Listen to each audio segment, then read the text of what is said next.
Ang dating buo at masayang pamilya na meron ako ay lubos kong ipinagpapasalamat sa amang lumikha. Subalit, lubhang mapaglaro ang tadhana at sa isang kisap mata ay nawala ang lahat na meron ako.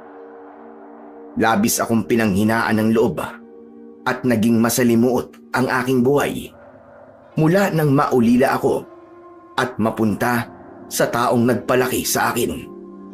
Subalit, dahil sa kagustuhan kong ipaghiganti ang mga magulang ko at sinundan ko ang yapak ng aking ama na isa ring antingero at inaral ang mga lihim, maging ang mga buhay na salita o orasyon.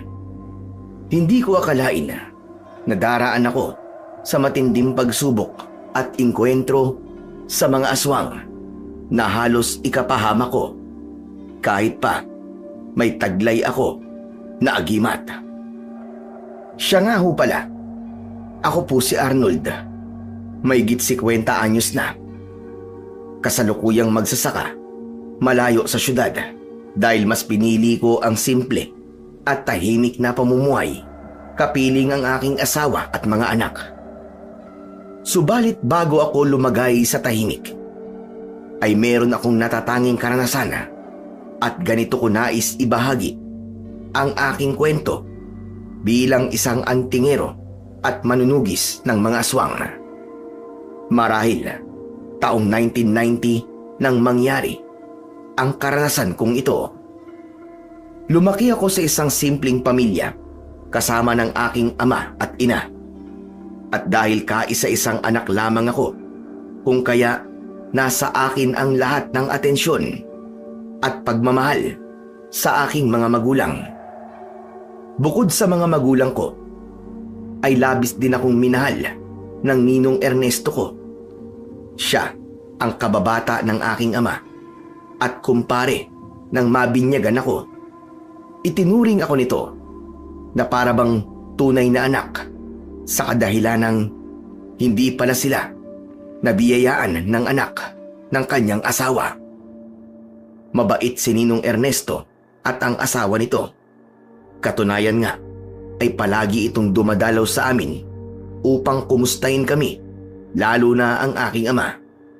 Sa una ay wala namang naging problema, subalit napapansin ko na mas napapalagi pa ang pagpunta ng ninong ko sa amin, na kahit alanganing oras sa gabi ay pumupunta ito sa bahay upang kausapin si tatay. Pare, sigurado ka ba talaga sa desisyon mo? Hindi talaga kita maintindihan kung bakit mas inuuna mo pa ang ibang bagay sa halip na ang pagtuunan mo ng pansin ang paghahanap buhay upang may makain na mag-ina mo. Alam mo pare, may kanya-kanya tayong tadhana. Siguro, ito talaga ang tinadhana para sa akin. Pare naman, bakit hanggang ngayon ay sarili mo pa rin ang inuuna mo? Hindi ka na binata pare. Tulad ko, pareho na tayong may kailangang unahin at yun ang ating asawa at anak. Mawalang galang na pare. Pwede ba? Huwag mo akong pangunahan sa buhay ko. Hindi kita ginugulo. Kaya huwag mo akong pinakikialaman. Pambira ka. Pakialamero na pala ang tingin mo sa akin pare. Sa kabila ng aking mga payo sa'yo. Pare, higit pa sa kaibigan ang tingin ko sa'yo. Kaya ayaw kitang mapahamak. Lalong-lalo na ang iyong mag-ina. Nagpapayo ka lang ba sa akin pare? O baka naman naiinggit ka na dahil sa di hamak na may pagkakataon na akong makilala kaysa sa'yo. Umalis ka na pare. Gagawin ko ang nais ko at gawin mo rin ang nais mo. Simula ngayon, wag ka nang mangingialam pa sa buhay namin. Lalong-lalo na sa buhay ko. Ikaw ang bahala pare, kung yan ang gusto mo. Basta pinayuhan na kita. Pagkasabi ni Ninong Ernesto sa tatay ko, ay kagad itong umalis nang hindi na lumingon pa. Alam ko na may hindi pagkakaunawaan sa pagitan ni Ninong at ni tatay. Subalit sa kabila ng mga nangyari ay naging mahinahon pa rin si Ninong Ernesto sa pakikipag-usap sa aking ama. Kahit na sinisigawan na ito at ipinapahiya. Kaagad akong lumapit kay tatay upang alamin ang nakita kong hindi pagkakaunawaan ng dalawa. Tay, may problema po ba kayo ni Ninong? Bakit po tumaas po ang boses niyo kanina at para po kayo nagagalit? Sa ngayon anak, hindi mo pa maiintindihan. Ano po tay? Malaki na po ako eh. 16 anyos na po ako. Kaya nakakatiyak po kung mauunawaan ko po kayo. Basta anak, sikreto ko na muna ito. Hindi pa ito ang tamang panahon upang pag-usapan ng mga bagay na yan. Dahil baka may nakikinig sa ating paligid na mga kaaway. Tama nga kayo tay. Hindi ko kayo maunawaan. Pero tay, di ba kahit meron kayong hindi pagkakaunawaan ni Ninong Ernesto, pwede naman pong pumunta pa rin ako sa bahay nila paminsan-minsan? Ikaw ang bahala anak. Saka magiging abala ko kung kaya wala akong oras na makasama ka palagi. Mas mainam nga na mamasyal ka na lang sa kanila kaysa tumungo ka sa bundok na mag-isa upang manghuli ng mga ligaw na hayop. Masaya naman ako sa mga sinabi ng aking ama. Akala ko kasi ay pagbabawalan niya na ako na tumungo roon dahil sa pagbabangayan nila kanina ng Ninong Ernesto ko. Mabilis na lumipas ang mga araw at linggo at tulad ng inaasahan ay naging abala nga ang aking ama sa mga bagay na hindi naman ito sinasabi. Nais ko man tanungin si inay tungkol sa pagiging abala ni tatay, subalit ayaw din ito na magsalita at tila ba natatakot itong sabihin sa akin ang totoo. Ayaw na rin sabihin ni tatay sa kanya. Habang tumatagal ay nasasanay na rin ako sa palaging wala si tatay at ang totoo ay mas napapadalas pa ang hindi pag-uwi nito sa amin. Dahil sa mga nangyari, ay mas nakakasama ko pa ang ninong ko sa pagtatrabaho sa bukid, lalo na nang magdalang tao na rin ang asawa nito. Ako ang naging katuwang ng ninong ko sa paghahanap buhay. Masaya ako dahil nababawasan ang mga alalahanin ni nanay sa aming kakainin sa araw-araw. Dahil nakakatulong na rin ako upang kumita ng salapi at makakain. Pagkalipas ng ilang taon ay bumalik si tatay. Malaki na ang pinagbago nito. Mahaba na ang buhok at maraming peklat ang kanyang buong katawan. Senyales ng pakikipaglaban sa kung anong nilalang. Pero ang ikinagulat ko ay ang kakaibang liksi at lakas ni tatay na ipinamalas. Tay, ano po nangyari sa inyo? Bakit mas lumakas pa po yata kayo ngayon at kitang-kita po ang pagiging batak ng katawan nyo? Tama ka anak. Dahil ito sa aking pangangalap ng mutya at pagtuklas ng mga buhay na salita. Andyan na naman po kayo tay. Hindi ko kayo maunawaan eh. Anak, ito ang landas na pinili ko. Ang pagiging isang antingero. Antingero? Ano po ba yun, tay? Ito ang pagtuklas ng mga mutya, anting-anting, at maging ng mga orasyon, anak. Sa puntong yun, ay labis pa rin akong naguguluhan. Napansin naman ito ng aking ama, kung kaya mabilis niyang dinukot ang isang bagay sa kanyang bulsa. Tignan mo, anak. Ito ang pangil ng ngipin ng kalabaw. Isa ito sa mga nakuha ko sa pangangalap ng mutya at anting-anting. Ano naman po ang bisa niyan, tay? Magiging malakas ka, anak. At bukod doon, ay may mga alam din akong mga orasyon para lalong lumakas pa ako at matalo ko ang mga kaaway. Kaaway, tay? May mga nakaaway po kayo? Oo, anak. Subalit ang iba ay hindi natin kapareho sapagkat sila ay mga alagad ng kadiliman tulad ng mga aswang. Pero tay, bakit kailangan mo pang maging antingero? Bakit hindi ka nalang tumulad kay Ninong Ernesto na magsasaka? Simple ang buhay at malayo sa gulo. Alam ko, anak, na hindi mo pa ako lubos mauunawaan. Subalit darating ang tamang panahon na mauunawaan mo rin ako at ikaw ang magmamana ng pagiging antingero ko. Hindi na lamang ako sumagot pa upang hindi mapansin ni tatay na hindi ako sang-ayon sa nais niya. Ang totoo ay ayokong maging katulad niya at ang ninong Ernesto ko, sa palagay ko, ay pareho kami ng pananaw sa buhay. Ang nais ay tahimik at payapang pamumuhay, kapiling ang pamilya. Ramdam naman ni tatay na hindi ko nais maging tulad niyang antingero.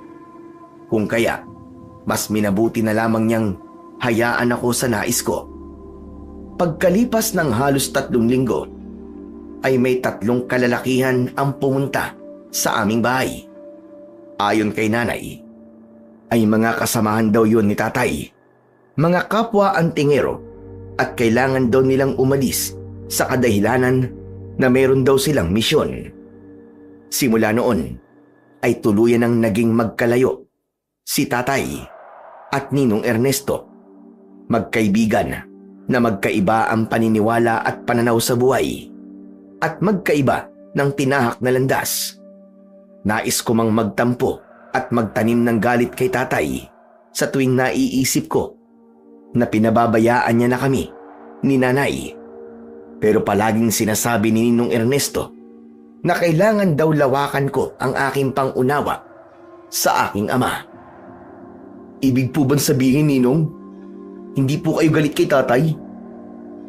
Alam mo, Arnold, parang kapatid na kasi ang turing ko sa tatay mo eh. Kaya kahit ganyan siya, alam kong may dahilan kung bakit niya mas pinili ang pagiging antingero. Pero Ninong, mali pa rin ang unahin niyang pagiging antingero at pabayaan niya kami ni nanay. Alam kong malaki ang pagkukulang ng ama mo sa inyo ng nanay mo.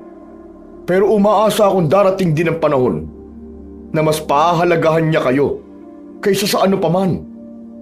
Sana nga po, Ninong. Lalo na po ngayon na kailangan namin siya. Tulad ng mga sinabi ni Ninong Ernesto, ay umaasa din ako na maliliwanagan si tatay at magiging responsabling ama. Akala ko ay darating ang magandang balita sa pagbabalik ni tatay, subalit kabaligtaran ang mga nangyari. Labis kaming nagimbal sa mga ibinalita sa amin ni tatay. Arnold anak, magmadali ka. Puntahan mo kagad ang Ninong Ernesto mo. Sabihin mo kailangan ko siya makausap ora mismo. Ha? Bakit po tay? May problema po ba? Anak, nang huwag ka nang magtanong. Sundin mo na lang ang pinag-uutos ko sa'yo. Bilisan mo! Kagad naman akong tumungo sa bahay ng ninong ko. Subalit bago ako umalis ng bahay, ay napansin ko si nanay na di magkamayaw sa pagliligpit ng aming mga damit. Sa oras na yon, ay samot-sari ang aking mga naiisip. Iniisip ko na baka nakapatay ng tao si tatay at kinakailangan naming tumakas. Naisip ko din na baka may atraso si tatay sa iba at nais kaming gantian. Kung kaya, nanghihingi ng tulong kay Ninong Ernesto. Sa dami ng aking mga naiisip, ay di ko na namalayan na kanina pa pala ako nakatayo sa harapan ng bahay nila Ninong. Oh, Arnold, anong ginagawa mo riyan? Mukhang kanina ka pa nakatayo dyan ah. At wala ka sa sarili. May problema ba? Ninong, dumating po si tatay eh. Oh, mabuti kung ganun. May problema ba? Bakit ka pumunta ngayon? Pinapatawag po kayo eh. Nais raw po kayong makausap ngayon din. Napansin kong nabitiwan ni Ninong ang hawak niyang baso ng tubig at patakbong tumungo sa aming bahay. Mabilis naman akong sumunod sa kanya kahit na hindi ko alam ang dahilan kung bakit gano'n na lamang ang naging reaksyon ng Ninong Ernesto ko. May kalayuan din patungo sa amin at halos kalahating oras. Subalit napansin kong hindi yun alintana ni Ninong Ernesto at patuloy lang siya sa pagtakbo. Nakaramdam na ako ng pagod dahil sa walang tigil na pagtakbo. Kung kaya, tinawag ko na muna siya upang makapagpahinga kami kahit saglit. Ninong, pwede bang huwag ka masyadong excited? Magpahinga naman muna tayo. At kinakapos na talaga ako ng hininga kakatakbo eh. Huwag kang huminto. Kayanin mo muna. Ninong naman, huminto na muna tayo. Hindi naman kagad aalis si tatay eh. Bakit ba nagmamadali po kayo? Magpatuloy ka na lang at kayanin mo muna. Dahil sa mga oras na to, buhay at kamatayan na nakasalalay sa mga magulang mo ngayon. Naguguluhan man ako sa mga sinabi ng ninong ko, ay sinunod ko na lamang ang mga sinabi niya. Habang patuloy kami sa pagtakbo, ay nakarinig ako ng malakas na hiyaw. Malapit yun sa aming bahay. Sa mga oras na yun, ay nakaramdam ako ng takot at kakaibang kaba na noon ko lamang naramdaman sa tanang buhay ko. Dali-dali kong tinawag si Ninong upang itanong sa kanya ang mga nangyayari. Ninong, narinig niyo po ba ang malakas na sigaw na yun malapit sa bahay namin? Si tatay po ba yun? May nangyari na po bang masama sa kanila? Hindi ako sigurado, Arnold. Pero wag naman sana. Halika na, bilisan na lang natin. Dahil maging ako ay may kakaiba ng kutob. Sana naman okay lang sila nanay at tatay. Habang papalapit kami sa bahay, ay mas lalo pa akong nakaramdam ng sobrang kaba. Lalo na nang bigla kong hilahin ni Ninong upang magtago sa malaking puno. Pilit niya akong pinatatahimik upang hindi malaman ng mga nilalang na nasa aming bahay. Nalintikan na. Sinasabi ko na nga ba eh. Nahuli na tayo ng dating Arnold. Bakit po, Ninong? Ano po ba nangyayari sa bahay? Sino po mga bisita nila nanay at tatay? Makinig ka, Arnold. Hindi sila mga bisita. Sila ay hindi natin mga kauri. Hindi sila mga normal na tao. Ano kanyo? Hindi tao. Kung ganun, ano po sila? Anong pakay nila sa amin? Mga aswang sila. Mga anak ng kadiliman. Kung hindi ako nagkakamali, may kinalaman dito ang pagiging antingero ng tatay mo. Kung kaya sila nandito. Habang ipinaliliwanag ni Ninong sa akin ang lahat, bigla na lamang kaming natulala nang makita naming pinagpiestahan ng mga aswang ang katawan ng aking mga magulang. Sabik na sabik ito at tila mga hayop na gutom habang nanghihinain. Hindi ko na nga napigilan ang pagdaloy ng aking mga luha habang pigil pa rin sa pag-iyak upang hindi nila mapansin na nasa paligid kami at nakikita namin ng ninong ko ang karumal-dumal na pagpatay nila sa mga magulang ko. Lakasan mo ang loob mo, Arnold. Nandito lang ako. Hindi kita pababayaan. Ninong, di ba po ang tingero naman si tatay? Bakit hindi siya lumaban para talunin ang mga demonyong yun? Alam mo, Arnold, hindi sila ang tipo ng mga mahihinang aswang. Sila ay mga gabunang aswang na mas malakas kumpara sa pangkaraniwang mga aswang. Ito ang dahilan kung bakit tutol ako na maging isang antingero si Julio. Dahil alam ko na darating ang ganitong sitwasyon. Ang pagpapapatayin kayo ng mga ito upang walang maging banta sa kanila. Habang nakikinig ako sa mga sinasabi ni Ninong Ernesto, ay hindi ko mapigilan ang mapatiin ng bagang kasabay ng maigpit na kuyom sa aking mga kamao. Hindi ko sila mapapatawad sa ginawa nilang pagpaslang sa aking mga magulang. Isinusumpa ko na ipaghihiganti ko sila at pagbabayarin ko ang mga tampalasang aswang. Yun ang nasa isip ko. Galit naman at matinding pagkapuot ang nasa puso ko ng mga oras na yon. Subalit kailangan kong maging matatag upang mapaghandaan ang aking mga binabalak na paghihiganti. Mas nais ko na munang unahin ang aking matitirahan at magiging pagkain, lalo na't ako na lamang mag-isa sa buhay. Ninong, maaari po ba akong manirahan muna sa inyo? Ngayong wala na po si nanay at tatay. Ano ka ba naman, Arnold?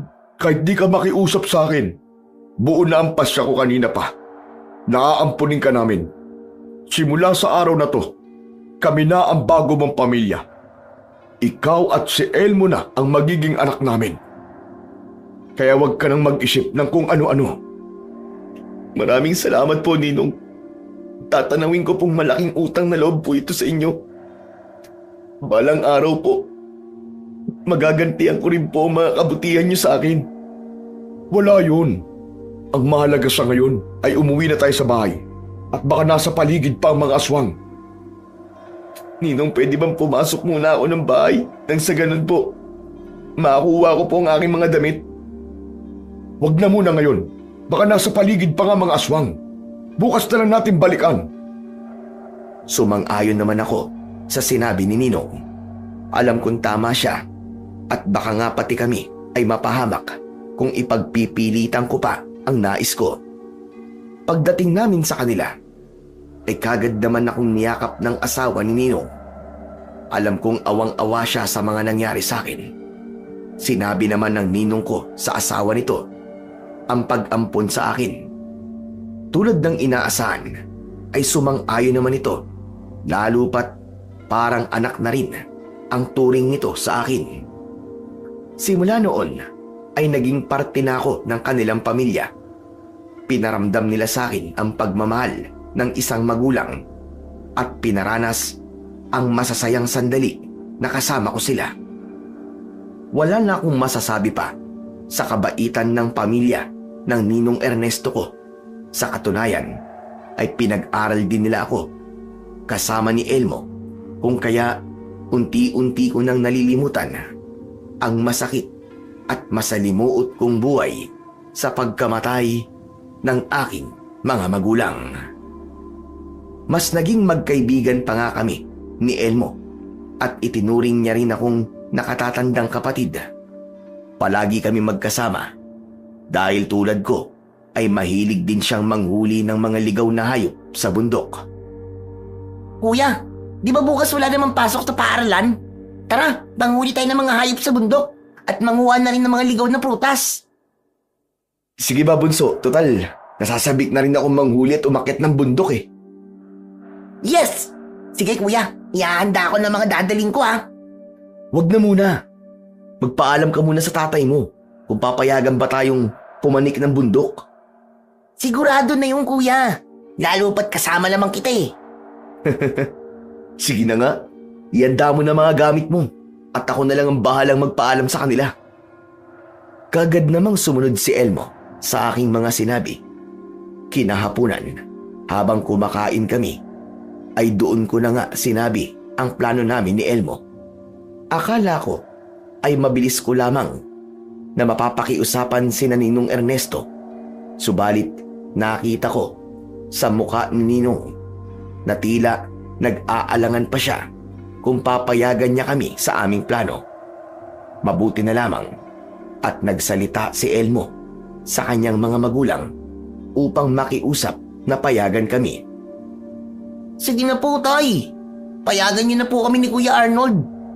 Di naman po kami lalayo eh. Isa pa po, pupuntahan namin ang bundok na yon. Kaya please tay, pagbigyan niyo na po kami ni Kuya. Alam niyo kasi mga anak, masyado mapanganib na sa panahon ngayon eh. Lalo pat maraming masasamang loob. Dagdagan pa ng mga... Mga ano po tay? Tapusin niyo po kung ano po yon. Ay naku, sige na nga.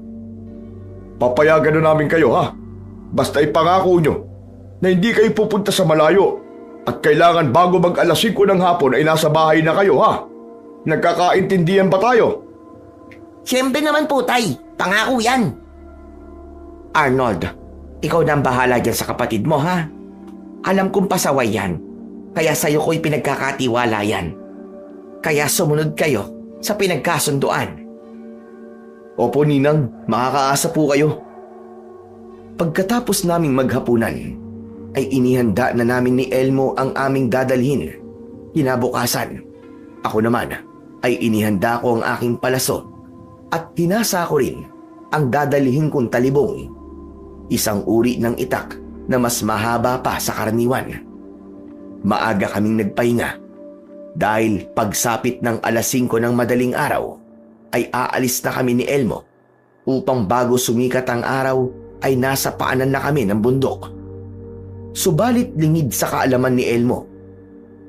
Kaya ninanais ko na ganung oras kami umalis dahil ibig kong puntahan din namin ang dati naming bahay. Nais kong bisitahin ang dati naming bahay sapagkat sa tagal ng panahon ay hindi pa rin ako matahimik. Palagi ko yon napapanaginipan at para bang may nais ipahiwatig sa aking panaginip na siyang bumabagabag sa akin. Kuya! Kuya, gumising ka na. Alis na tayo. Ano ba, bunso? Kakaidlip ko pa lang eh. Ang kuya naman, oh. Sabay kaya tayo natulog at saka mag-aalas 5 na ng umaga. Tara na, tumayo ka na riyan. Baka mamaya lumamig na yung kape na tinimpla ko. Aba, talagang pinagtimpla mo pa ako ah. Pagkatapos namin magkape, ay agaran na naming binaybay ang daan patungo ng bundok. Halos mahigit 1 oras din bago namin marating ang bundok. At dadaanan din namin ang parte kung nasaan ang dati naming tirahan. Bunso, malapit na pala tayo sa dati naming bahay. Pwede bang pagdating natin dun huminto na muna tayo nang sa ganun makapagpahinga? Oo naman, kuya. Walang problema po sa akin yun. Isa pa, may dala akong nilutong kamote kaya doon na lang din tayo kumain. Sige ba? Mukhang handang-handa ka sa pamumundok natin ngayon ah. Ayos yan. Siyempre naman, kuya. Ito na nga, oh. Gumawa pa ako ng tirador para kung may ibon akong makita, paniguradong walang kawala. Nako, pati pala maliliit na ibon hindi mo paliligtasin ah. Hindi naman, kuya. Alam mo naman, di ba, na hindi mo kasing galing manghuli ng mga baboy na mo at iba pang mga hayop? Kaya ibon na lang muna ang sa akin. Sa tingin ko naman kaya mo rin yun. Kaso, sobrang duwag mo at ang bilis mo pa tumakbo palayo. Ang kuya naman, oh, ang galing mang asar Oh, kuya, nandito na pala tayo sa dati niyong bahay. Tara, magpahinga na muna tayo. Doon tayo sa may malaking puno para makakain ng kamote. O sige, bunso, mauna ka na. At sisilipin ko lang ang dati naming bahay. Nako, ang tataas na ng mga damo, kuya. At natatabunan na rin ng mga baging. Baka mamaya may ahas nang naglulungga dyan. Mabuti pa siguro, wag mo nalang puntahan. Baka mapano ka pa Ay nako, ikaw talagang bata ka, oo. Umiral na naman ang pagiging duwag mo. Huwag kang mag-alala, sisilipin ko lang naman O siya, sige na. Mauna ka na doon sa may puno. Saglit lang ako. Sige na nga. Basta bumalik ka kagad, kuya ha. Sumunod ka kagad sa akin ha.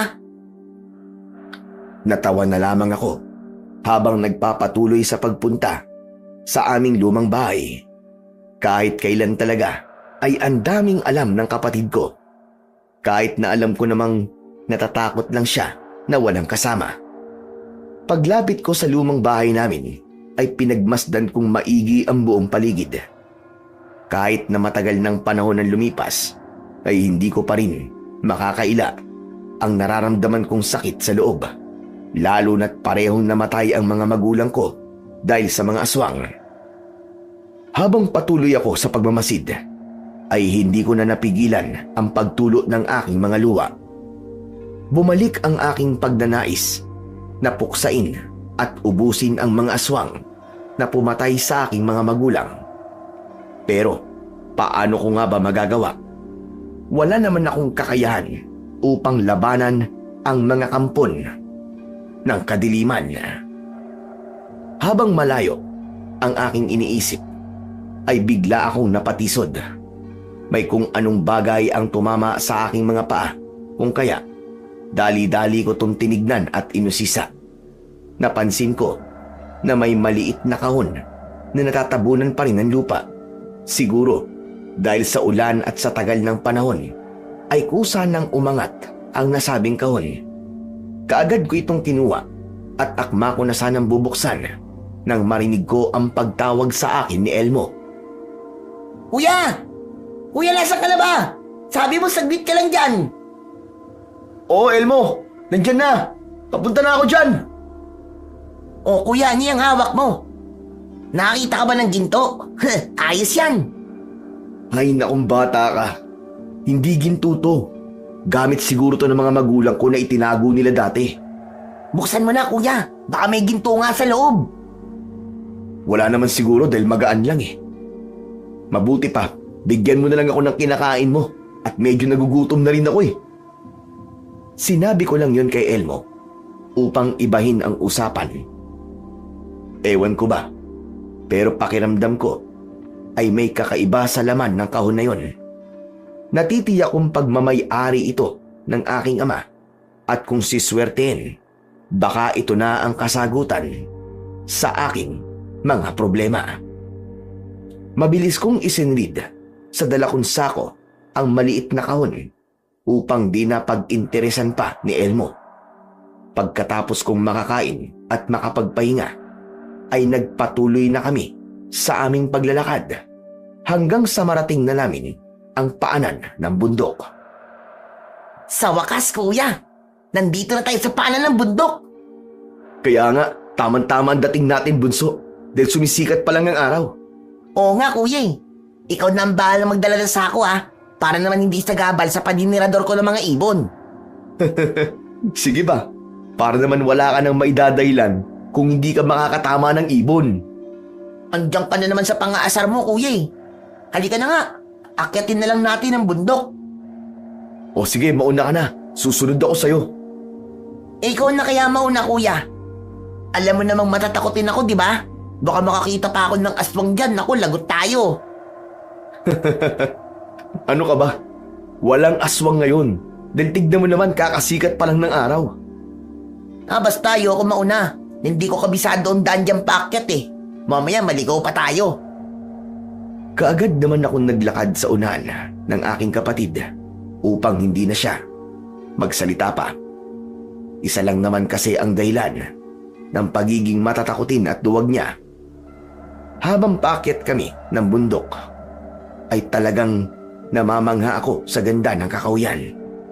Paniguradong maraming mga ligaw na hayop dito ngayon, lalo na't ilang buwan na din bago kami nakabalik upang mangaso sa bundok na yon. Kita kong abala si Elmo sa paninirador ng mga ibon kahit wala namang natatamaan. Kaya tawang-tawa ko sa kanya at mas inaasar ko pa siya. Kuya, huwag ka nga maingay. May naririnig akong kaluskos sa bandang unahan natin eh. Oo, tama ka bunso. May mga bakas ng apak ng baboy ramo dito. Hawakan mo muna ang dala kong sako at susubukan kong usisain kung ano ang kaluskos na yun. Dali-dali kong iniabot ang dala kong sako at mabilis na inihanda ang aking pana. Kagad kong pinuntahan kung saan may kaluskos ng kung anong hayop. Tama nga ang hinala ko. Isang malaking baboy damo yun. Kaya hindi na ako nagpatumpik-tumpik pa at kagad kong inasinta ang baboy ramo. Bunso, natamaan ko! Bilis! Sundan natin, baka makatakas! Sige kuya, tara! Habulin natin! Tignan mo, bunso. May mga dugo sa damuhan. Paniguradong di na makakalayo ang baboy ramo na yun dahil maayos ko tong napatamaan sa katawan. Panigurado yung kuya. Sa usay mo ba namang mag-asinta? Paniguradong wala lang kawala ang baboy damo na yun. Igiyan mo ang pagmamasid mo, bunso Nasa paligid lang yun. Sige kuya. Ayun! May dugo sa bandang kaliwang damuhan. Tsak na doon nagtungo ang baboy ramo.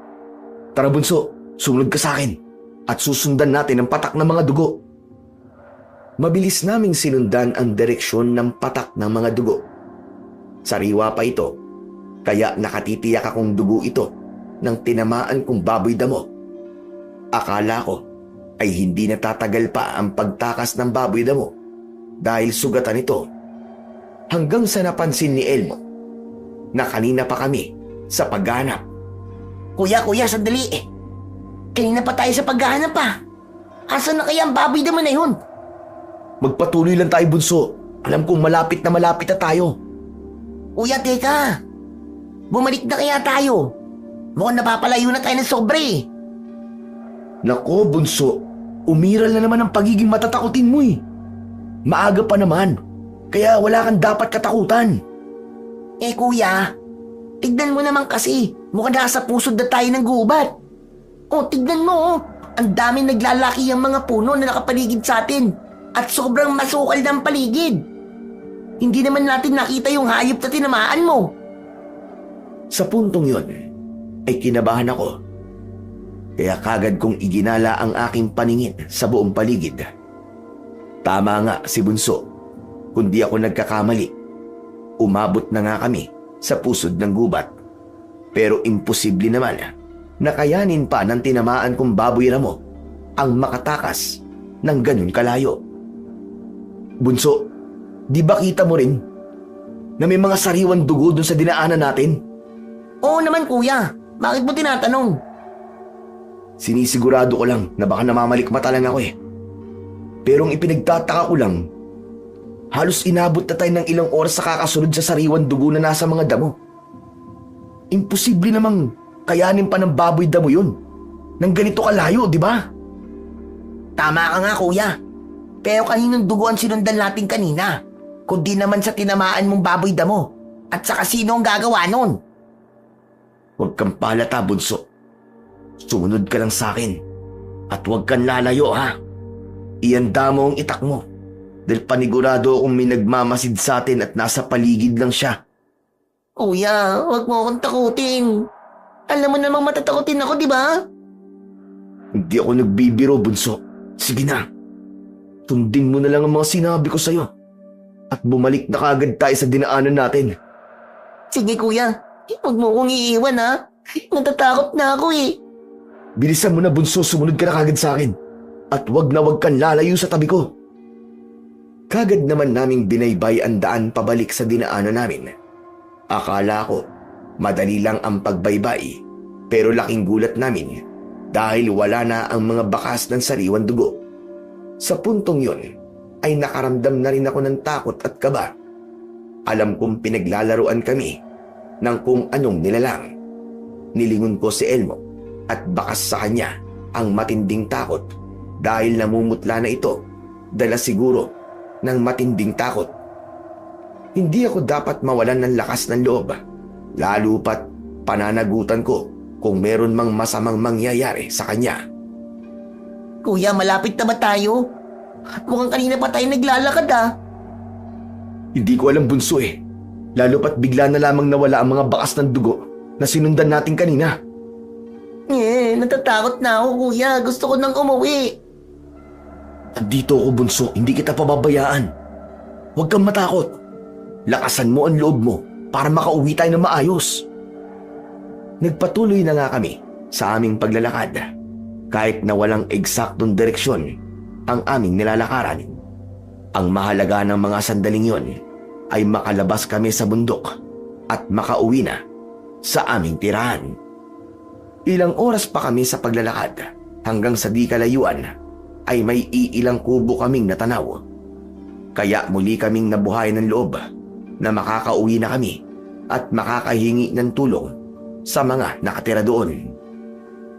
Sa wakas, kuya, may mahihinga na tayo ng tulong. Tama ka, Bunso. Paniguradong alam nila kung paano makakalabas sa bundok na to. Pababa sa atin.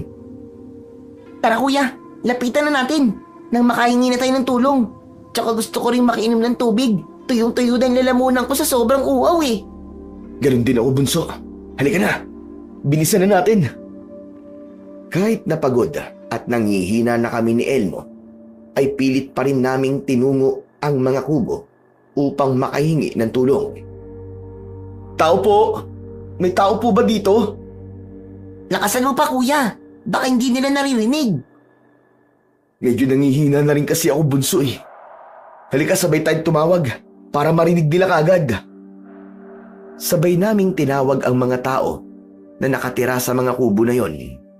Akala namin ay mabibigo kami hanggang sa ilang minuto pa ay may matandang babae na lumabas. Napahanga ako dahil sa tingin ko kahit labis na ang katandaan ay malakas pa rin ito. Sa katunayan ay nakakaya pa nitong maglakad kahit na walang tungkod na ginagamit.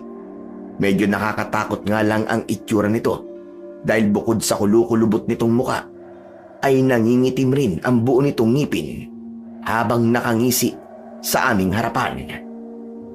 Ano ang sa atin, mga iho? Ano ba'y paglilingkod ko sa inyo? Naku po manhin po Lola sa paggambala po namin. Subalit ang totoo po ay naliligaw po kami. Baka pwede po kaming makahingi ng tulong po sa inyo kung paano po makakalabas po sa bundok na to. Pauwi po sa kapatagan. Siya nga po, Lola. Kung mamarapatin din po ninyo at hindi naman po kalabisan, baka maaari din pong makainom din po kami ng tubig. Ay wala problema mga iho. Sandali lamang. At ikukuha ko muna kayo ng maiinom. Halika kayo. Pumasok muna kayo sa aking mumunting kubo. Maraming salamat po Lola. Sumunod naman kami at sa pagpasok sa loob ng kubo ng matanda, hindi namin napigilan ni Elmo ang masuka dahil sobrang nakakasulasok ang baho sa loob ng bahay ng matanda. Daig pa nito ang pinaghalong amoy ng nabubulok na karne at dumi ng tao. Kuya, sobrang bango naman ng bahay ng matanda. Talagang nakakasulasok ang amoy. Huwag kang maingay bunso, baka mamaya marinig pa tayo ng matanda. Sige na nga kuya, titiisan ko na lang muna ang baho. Basta ang malaga ay makainom na muna tayo at matulungan na makauwi sa atin. Tama ka bunso. Nag-aalala na rin ako dahil hapon na. Siguradong hinahanap na tayo ni nanay at tatay. Oo nga kuya. Kung alam ko lang na magkakaganito tayo, sana di na lang kita niyayang mamundok eh. Pasensya ka na kuya ha. Kasalanan ko ba nga nangyari sa atin ngayon? Huy, ano ka ba? Huwag mong sisihin ang sarili mo. Kasalanan ko rin naman eh. Kung di sana natin sinundan yung baboy damo, edi sana hindi tayo naligaw. Habang nag-uusap kami ni Elmo, ay bumalik na ang matanda at may dala na itong 2 basong tubig. At kagad naman itong iniabot sa amin upang aming mainom. Masaya naman itong nakangiti sa amin. Kaya hindi namin to pinag-isipan ng masama. Naku, maraming salamat po Lola. Walang problema mga iho. Siya nga pala. Saan ba kayo lang galing at napadpad kayo sa aking munting kubo? Nangaso po kami Lola ng mga ligaw na hayop. Ligaw na hayop? Opo Lola, may tinamaan nga po ang Kuya Arnold ko na baboy damo kaso nakatakas po eh. Tapos nang sinundan po namin ng bakas nito, ayun, naligaw po kami hanggang sa mapadpad po kami dito sa inyo. Tama po Lola. Akala po namin hindi na kami makakahanap ng tutulong sa amin. Pero mabuti na lang talaga at nakita namin tong kubo nyo. Siya nga po pala Lola. Kayo lang po bang mag-isang nakatira dito? Hindi ako nag-iisa dito mga iho. Kita nyo naman ay may 6 pang mga kubo sa bandang unahan. Totoo nga kuya, tignan mo oh. Bukod tanging kubo lang ni Lola ang nakabukod sa 6. Ang galing ah. Lola, tanong lang po. Bakit bukod po sa inyo Lola? Wala na kaming nakitang ibang tao ngayon. Asan po pala sila? Kung hindi po kayo nag-iisang naninirahan dito. Ang kuya ba? Umalis sila. Kasama ng iba pa naming mga kasamahan para maghanap ng makakain. Kuya po? May kuya pa po kayo Lola? Hala, ilang taon na po pala kayo? Bunso, ano ka ba? Huwag kang masyadong mausisa, baka makulitan sa si Lola eh. Tapos, hindi niya na tayo tulungan. Sige na nga, pasensya na po kayo Lola ah. At napasarap po ako sa pagtatanong. Okay lang yun, iho. Sige, magpahinga na muna kayo at pagdating nila kuya, ihahatid na namin kayo papauwi. Salamat po Lola. Sige po, iidlip po muna kami habang naghihintay po. Mukhang inaantok pa po kasi ako eh. Siguro sa sobrang pagod po kanina dahil sa paglalakad. Nakangiti namang sumang-ayon si Lola Leonor sa sinabi ni Elmo. Kung kaya, naging panatag din ang aming loob na walang masamang mangyayari. Subalit, hindi namin akalain na ang lahat pala ay purong pagpapanggap lamang ng matanda. Ilang minuto lamang at agad namang nakatulog si Elmo sa upuan. Inisip ko na lamang na siguro Dala lamang yon ng matinding pagod buhat sa aming paglalakad kanina. Subalit, may kakaiba akong naramdaman na tila umiikot ang aking buong paligid at pilit na napapapikit ang aking mga mata dahil sa matinding antok. Subalit pinaglalabanan ko yun habang nakapikit ang mga mata ko. Ramdam kong hindi pangkaraniwan ang mga nangyayari. Hinala ko may nilagay ang matanda sa aming ininom kanina at hindi nga ako nagkamali dahil maya-maya pa ay narinig ko ang matanda na may kausap sa labas ng bahay. Kabash, mabuti naman at nakabalik na kayo. Napatulog ko sa ang mga bisita. Mabuti naman kung ganun. Medyo natagal lang kami. Pero sinigurado muna namin na hindi kami nasundan ng mga kaaway. Mahirap na at baka naamoy na naman ng mga antingero at albularyo ang ating tinitirahan. Ano ba ang gagawin natin sa dalawa? Lalaslasan ko naman ang pulso o gusto mong itali ko na muna? Hayaan mo na muna sila habang natutulog. Magpakulo na muna tayo ng tubig dun sa malaking kawa bago natin sila patayin. Sige, mahal kong kapatid. Natutuwa ako dahil makakatikim na naman ako ng sariwang karne ng tao. Huwag kang mag-alala, kapatid. Dahil ikaw ang nagpatulog sa mga biktima, ibibigay ko sa iyo ang puso ng isa sa mga yon. Mainam kong gayong kapatid. Sige, sasabihan ko ng iba nating alagad upang magpakulo na ng tubig at hindi na ako makapag-antay na matikman ang sariwang puso ng ating biktima.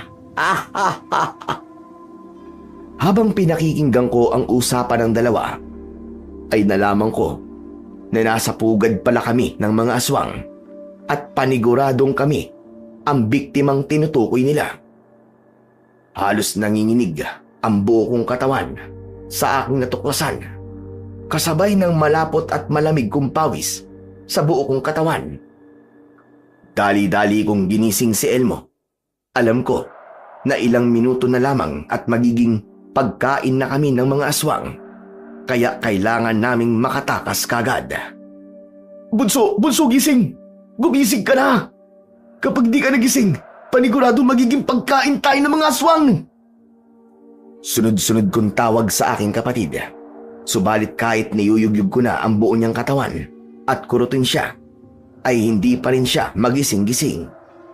Sobrang malakas ang pampatulog na inilagay ng matanda sa aming inumin. Mabuti na lamang at kakaunti lang ang nainom ko, kaya di gaanong tumalab dahil kung nagkataon, pareho kami na nakainom. Tiyak na magiging hapunan kami ng mga aswang. Wala na akong ibang paraan kundi ang buhati ng aking kapatid upang kami ay makatakas. Ito ang tamang pagkakataon habang walang nakabantay sa amin dahil parehong abala ang mga aswang at naging pabaya dahil inakala nila na pareho kaming tulog ni Elmo. Mabilis kong binuhat si Elmo at kahit hirap ay patakbo kong tumakas sa kuta ng mga aswang. Akala ko ay ligtas na kami, pero di pa man ako nakakalayo ay nakita na kami ng mga ito. Mga taga! Habulin niyo ang dalawa! Asan si Leonor? Leonor, asan ka? Ano ba itong ginawa mo? Paumanhin, kapatid. Hindi ko inakala na may isa pa palang gising sa kanila.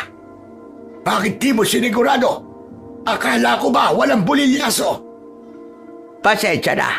Hindi ko inaakalang mangyayari ito. Dahil sa pagiging pabaya mo, tumulong ka sa pagtugi sa mga biktima ngayon din. Kayo, magsikalat kayo. Dakpin ang mga tumakas at wag kayong babalik na hindi nyo dala ang mga biktima. Rinig na rinig ko ang utos ng kanilang supremo. Kahit hinihingal ako sa pananakbo habang buhat ko si Elmo, ay pilit ko pa rin kinakaya dahil sa oras na maabutan kami ng mga aswang, paniguradong katapusan na namin. Mga kasama, ayun ang dalawa. Bilisan nyo at habulin natin. Elmo, gumising ka na! Parang awa mo na maabutan nila tayo! Di ko na kayang buhating ka! Gumising ka na! Natanaw ko na malapit na sila sa amin. Wala na kayong tatakbuhan pa. Kaya't mas mainam na tanggapin nyo na lamang na dito na kayo mamamatay. Demonyo kang matanda ka! Isa ka pa ng salot! Salot na akong salot, pero wala akong pakialam dahil ang mahalaga ay maging pagkain namin kayo! Ba't mo kami magiging pagkain? Dadaan muna kayo sa ibabaw ng aking bangkay! Mga demonyo kayo! Elmo, gumising ka na, bilisan mo! Hindi kita mamabantayan habang nakikipaglaban ako sa mga to! Kaya pakiusap, gumising ka na! Malakas kong sigaw sa aking kapatid. Sabay yugyog at sampal sa kanya para lamang magising siya habang tumatakbo kami. Ngunit bigo pa rin akong gisingin siya. Maya-maya pa ay nakita ko ng papalusong ang ibang aswang sa kinaroroonan namin. Kaya mabilis kong binuhat ang aking kapatid na si Elmo at buong higpit na hinawakan ng aking pana upang panain ang mga aswang na papalusong sa amin. Sige, lumusog kayo! Hindi ako natatakot sa inyo, mga kampo ni Satanas! Ang tapang mo naman, bata. Sige, mga kasama. Lusubin ang mayabang na yan. Sa utos ng matandang babae, ay agara naman umatake ang mga aswang. Subalit, bago pa man makarating sa akin, ay buong tapang kong inasinta ng aking palaso ang mga aswang na siyang dahilan upang mapatay ko ang ibang mga aswang. Akala ko ay makakaya ko, pero bigla akong naubusan ng bala at ang tangi kong magagawa ay ang makipaglaban ng malapitan gamit ang aking talibong. Sige, lumapit kayo! Kung kaya niyo akong patayin, hindi ako natatakot sa inyo! Ganyan ka, bata. Magpanggap ka matapang. Tignan natin kung hanggang saan ang kaya mo. Elmo, sige na, gumising ka na! Elmo! Huwag ka nang mag-aksaya pa ng panahon. Kahit na anong gawin mo, hindi mo na yan magigising. Pasalamat ka na lang at kahit papano, hindi ka na tulad sa kapatid mo. Pero sayang, dahil pareho pa rin naman kayo ng kapalaran, ang maging pagkain namin. Sa isang iglap ay muling sumugod ang mga aswang sa kinaroroonan namin. Buong tapang naman akong nakipaglaban dahil sa nais kong tuparin ang aking pangako sa mga magulang ni Elmo na poprotektahan ko siya kahit buhay ko pa ang maging kapalit. Sa puntong yun ay nahirapan na rin akong makipaglaban at patamaan ang mga aswang dahil sa pambihira nilang liksi at bilis hanggang sa... Nalintikan na! Tinamaan ako ng mahabang kuko! Ano, bata? Masakit ba? Sige, mga kasama. Sabay-sabay niyong lusubin. Wala na yan laban sa atin! Elmo! Elmo, gumising ka na! Yun ang mangiyak-ngiyak kong sambit habang tinitiis ang sakit dahil sa mga malalalim kong mga sugat buwat sa mga aswang. Maging si Elmo ay nagtamo na rin ng malalim na pinsala dahil nasa likuran ko lamang siya. Akala ko katapusan na naming dalawa at napapikit na lamang ako habang tinatanggap sa akin sarili na talo na kami at yun na ang aming katapusan. Ngunit sa hindi inaasahan ay may isang matandang lalaki ang biglang lumabas mula sa kawalan at walang pag-aatubiling nakipaglaban sa mga aswang. Pagmulat ko ng aking mga mata ay kitang-kita ko kung gaano kahusay ang matandang ito sa pakikipaglaban. Karamihan sa mga aswang ay walang nagawa kundi ang mapaatras na lamang. Sa wakas, nailigtas kami ng misteryosong matandang yon. Nagpakilala naman ito sa akin at sinabi nito na isa siya sa mga naging nakasama ni tatay. Isa itong antingero na manunugis ng mga aswang. Pagkatapos niyang magpakilala sa akin, ay tinulungan kami na maihatid ng ligtas sa aming tirahan. Simula noon, ay naging malapit na ako sa matandang yun at siya ang naging maestro ko. Huminto ako sa aking pag-aaral at tinahak ang landas ng pagiging antingero. Tulad sa aking ama, ay nagkaroon din kami ng hindi pagkakaintindihan ng ninong Ernesto ko. Subalit wala na rin siyang nagawa dahil tulad ng aking ama ay buo na ang aking pasya na maging isang dalubhasang antingero. Sa tulong ng matandang antingero at gamit ni tatay na nakita ko, yun nga ay ang laman ng maliit na kahon ay mas lumawak pa ang aking kaalaman. Naging biyasa ako sa mga orasyon at mga pakikipaglabang pisikal at espiritual. Ibinaon ko rin sa aking braso ang ngipin ng kalabaw na pagmamay-ari ng yumao kong ama at ang gamit kong talibong ay punong-puno ng mga dasal, kaya walang kahirap-hirap kung napapatay ang mga aswang na aming nasasagupa. Sa paglipas ng panahon ay isa na akong manunugis ng mga aswang. Naging isa ako sa pinaka-iniilagan at kinatatakutan ng mga kampon ng dilim. Lahat ng aswang na makikita ko ay walang awa kong pinapatay at tinatagpas ang mga ulo. Matanda, bata, o kahit nagdadalang tao pa, basta aswang. Hindi ko pinakikitaan ng awa. Dahil sa aking ginawa, ay nagtago at lumayas ang mga aswang sa aming lugar. At nang mapansin ko na tahimik na at wala nang naghahasik ng lagim sa amin, ay napagpasyan kong bumalik na sa poder ng aking ninong Ernesto. Tinanggap naman ako nito sa isang kondisyon na ibaon ang aking pagiging antingero at mamuhay ng simple katulad nila. Ngayong bumalik ka na, anong plano mo? Nais mo bang ipagpatuloy ang iyong pag-aaral? Hindi na po siguro nung masyado na akong matanda. Isa pa, malapit nang matapos ang sekundarya si Bunso eh. Siguro sasamahan ko na lang kayo sa mga gawain, lalong-lalo na sa pagsasaka. Sige, kung yan ang nais mo, susuportahan ko ang desisyon mo. Basta ang pinangako mo sa akin tungkol sa pagiging antingero mo ay tutuparin mo. Opo nung, makakaasa po kayo. Namuhay ako ng tahimik at payapa at tulad ng aking pangako ay kinalimutan ko na ang pagiging antingero at sinunod ang nais ng ninong ko dahil sa tingin ko naman ay para sa aking ikabubuti. Subalit lumipas lamang ang ilang taon ay muling bumalik sa aming baryo ang mga aswang.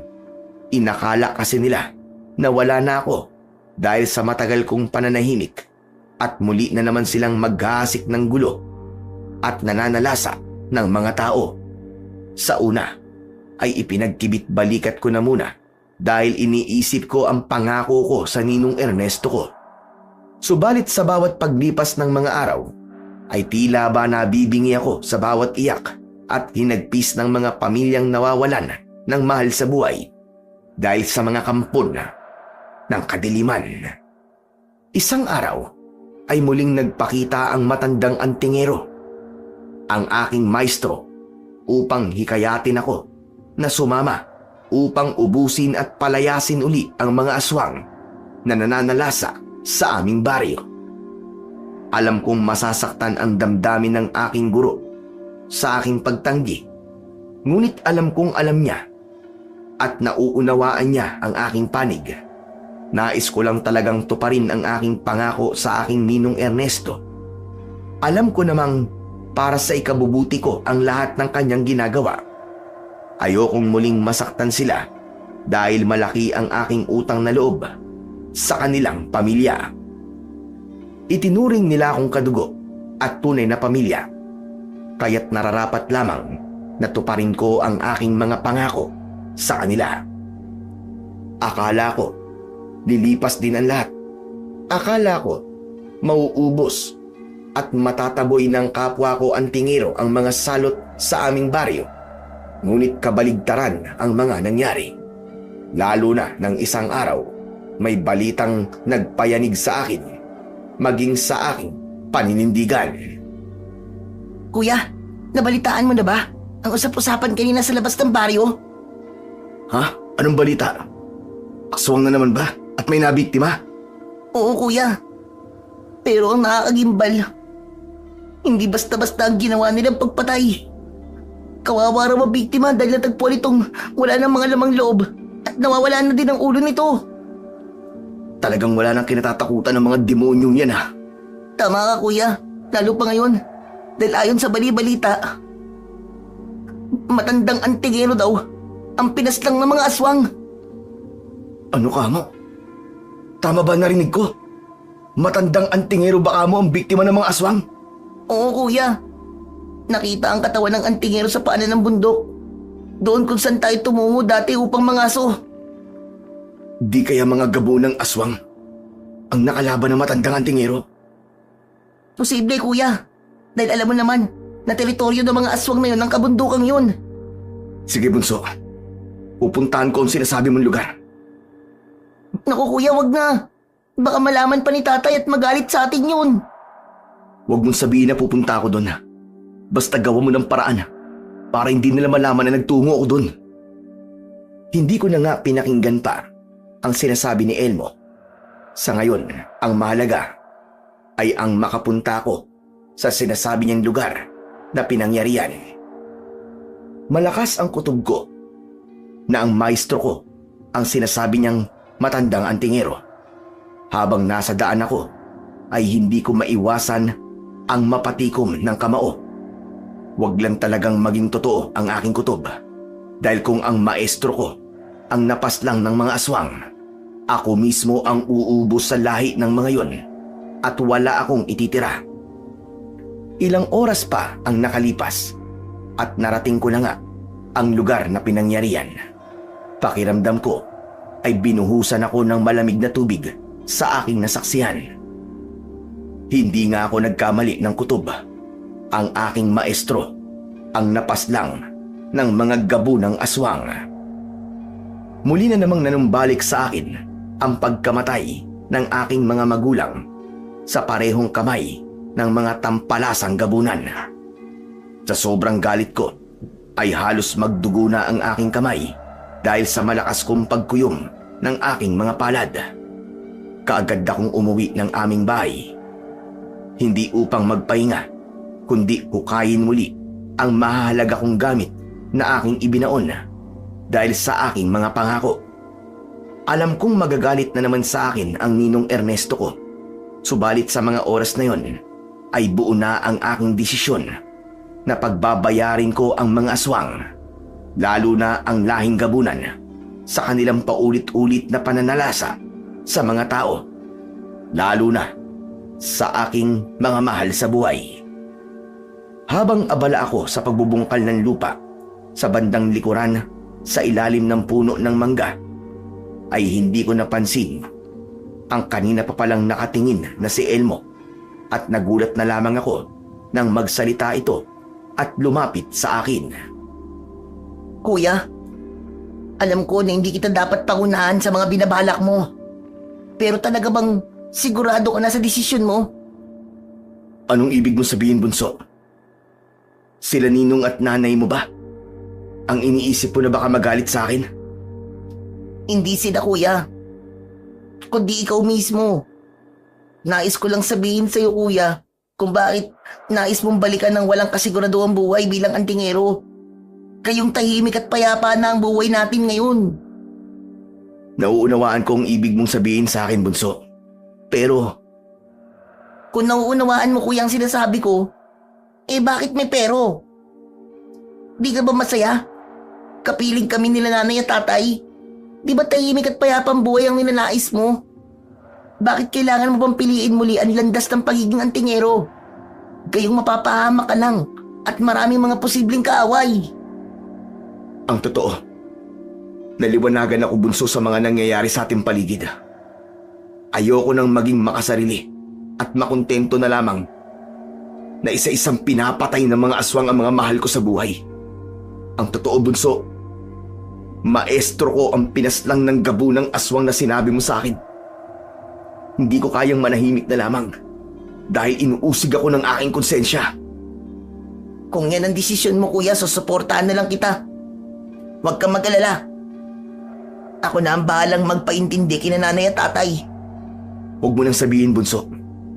Gusto kong walang makakaalam sa aking mga hakbang maliban sa'yo. Kikilos ako nang hindi nila nalalaman. At nakatago ako sa anino. Naunawaan naman ni Elmo ang nais ko at mga pinaplano ko. Kaya nagkasundo kami na walang makakaalam maliban sa aming dalawa. Nang makuha ko nga ang aking mga gamit na ibinaon ko, ay kagad ko itong dinala sa aking silid upang maalalayan ng pagkaing dasal at mapagana muli. Nang matapos na ako sa aking mga ritual at bakod sa katawan ay walang pag-aaksaya ng oras, ay mabilisan kong hinasa ang aking talibong. Inihanda ko rin ang aking pana dahil mamaya sa paglubog ng araw ay muli akong mangangaso. Hindi sa bundok, kundi sa baryo na mag-isa. Hindi mga ligaw na hayop, kundi mga mapaminsalang mga aswang. Kinagabihan nga ay tahimik akong naglibot sa buong paligid ng aming baryo. At tama nga ako dahil may dalawang mga aswang na gabunan ang nambibiktima. Walang ano-ano ay bigla kong inasinta ang isa sa dibdib at nang tamaan ito ay kagad rin namang namatay. Nang makita ng kasama nito na patay na ang kasama niya, ay walang pagdadalawang isip na sumugod ito sa kinaroroonan ko. Subalit sinalubong ko rin ito at hinataw ng hawak kong talibong. Napasigaw ang aswang sa matinding sakit at pilit na gumagapang papalayo. Hindi ko na binigyan pa ng pagkakataon at inundayan ko ito ng mga suntok. Halos mabali naman ang tadyang ng aswang. Hindi pa ako nakontento at walang pagdadalawang isip na binasag ko ang bungo nito. Dahil sa aking ginawa ay agara namang nawalan ng buhay ang aswang. Nagpatuloy ako sa pag-iikot sa baryo at nang maramdaman kong wala ng mga aswang ang umaaligid ay pinagpasyahan kong umuwi na. Kinaumagaan ay parang wala lang nangyari. Nagpanggap akong normal lang ang lahat. Kung kaya hindi ako pinag-isipan nila Ninong. Habang abala kami sa pagsasaka ay nabanggit ni Ninong ang tungkol sa pambibiktima ng aswang sa matandang antingero. Arnold, alam mo na ba ang bali-balita patungkol sa pagpaslang sa matandang antingero? Oo, Ninong. Kawawa nga raw po matanda eh. Dahil wakwak ang tiyan nito at wala na raw ang mga laman loob tapos nawawala din ang ulo. Talaga namang mapaminsala ang mga aswang na yan. Wala na kinatatakutan. Kahit antingero, hindi sinasanto. Kaya nga po, Ninong, talagang matatapang ang mga demonyong yun. Kaya tama lang na nakinig ka sa akin. Dahil kung nagmatigas ka, malamang isa ka na rin sa posibleng mapatay na mga aswang na yun. Di bali nang sila ang mapatayan. Ang mahalaga buhay tayo at namumuhay ng tahimik at payapa. Pero Ninong, nakakaawa din talaga ang karumal-dumal na sinapit na matandang antingero. Tingin sa atin ng mga aswang ay mga pagkain lang na pwede nilang kainin anumang oras na naisin nila. Mga alagad ng kadiliman sila. Kaya may takam sa karne ng tao at dugo. Ang mahalaga sa ngayon, ligtas tayo at tahimik ang ating buhay. Lalo pat kagabi lamang daw ay may mamamaslang ng aswang at 2 sa mga gabunang aswang ang napatay nito. Mabuti naman po nung. At may nagpoprotekta na po sa atin sa kamay ng mga aswang. Yan ang sinasabi ko sa'yo. Hindi mo kailangan maging antingero upang maging bayani. Dahil may ibang gagawa nun para sa'yo. Ang mahalaga, ligtas tayo at malayo sa gulo. Tumango naman ako bilang pagsang-ayon sa sinabi ni Nino. Ngunit lingid sa kanyang kaalaman, ako ang misteryosong tao na yon na pumaslang sa 2 aswang gabunan. Simula noon ay gabi-gabi na akong lumalabas ng bahay upang manugis ng mga aswang. Dahil sa aking ginawa ay nagkaroon ng takot ang mga aswang at nabawasan ang pananalasa nito sa aming baryo.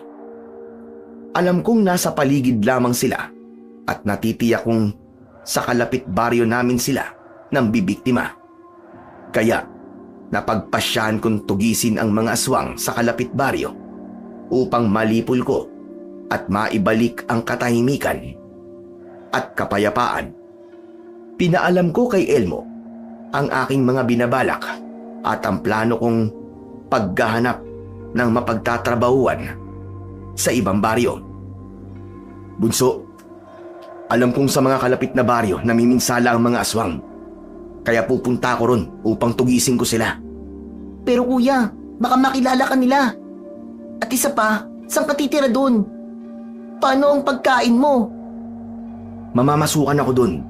Kakausapin ko sila, Ninong, na gusto kong subukan makipagsapalaran at hanapin ang aking swerte sa ibang baryo para payagan ako. Di ka ba masyadong tagilid sa mga binabalak mo, kuya? Mag-isa ka lang sa pagtugi sa mga aswang. Gusto mo ba sumama ako sa'yo para naman may kasama ka? Huwag na, dumito ka nilang bunso. Alagaan mo sila, Ninong, habang wala ako. Huwag kang mag-alala. Babalik din naman ako pagkalipas ng mga ilang buwan. Kuya, bakit di mo nalang hanapin ang kuta nila sa bundok na pinuntahan natin? Tsaka kung naroroon pa rin ang mga gabo ng aswang na yun. Ginawa ko na yan, bunso. Matapos kumapas lang ang 2 gabunan na naminsala sa ating baryo. Siguro, alam nilang sasalakay ako sa kuta nila. Kaya inunahan akong takasan.